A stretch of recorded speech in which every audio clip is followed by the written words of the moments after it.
अच्छी बातें सुनने से बदलता नहीं है। जीवन लक्ष्य तक पहुंचने के लिए चलना जरूरी है। गौतम बुद्ध रोज अपने शिष्यों को उपदेश देते थे। बुद्ध की ज्ञान की बातें सुनने काफी लोग आते थे। एक व्यक्ति गौतम बुद्ध का प्रवचन सुनने रोज नियम से आता था और उनकी सारी बातें सुनता था। बुद्ध अपने प्रवचनों में क्रोध, अहंकार, लोभ, शत्रुता छोड़ने की बात कहते थे। बुद्ध के प्रवचनों का सार यही था कि इन बुरी बातों को छोड़े बिना जीवन में शांति नहीं मिल सकती है।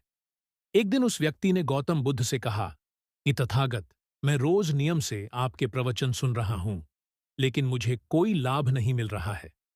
आपकी सारी बातें सच हैं, लेकिन मेरे जीवन में इनसे कोई बदलाव नहीं आ रहा है। बुद्ध ने उस व्यक्ति से पूछा कि तुम कहाँ रहते हो?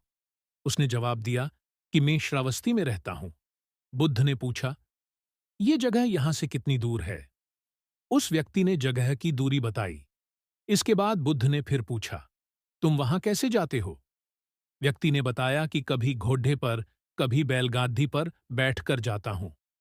बुद्ध ने फिर पूछा कि तुम्हें वहां पहुंचने में कितना समय लगता है? व्यक्ति ने पहुंचने का समय भी बता दिया। इसके बाद बुद्ध ने अंतिम प्रश्न पूछा कि क्या तुम यहां बैठे बैठे ही श्रावस्ती पहुंच सकते हो? इस प्रश्न के जवाब में व्यक्ति ने कहा कि गुरुजी, ये कैसे संभव है?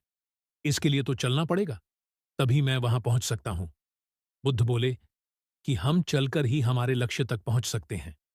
ठीक इसी तरह, जब तक हम अच्छी बातों का पालन नहीं करेंगे, उन पर चलेंगे नहीं, तब तक हम पर प्रवचनों का कोई असर नहीं होगा।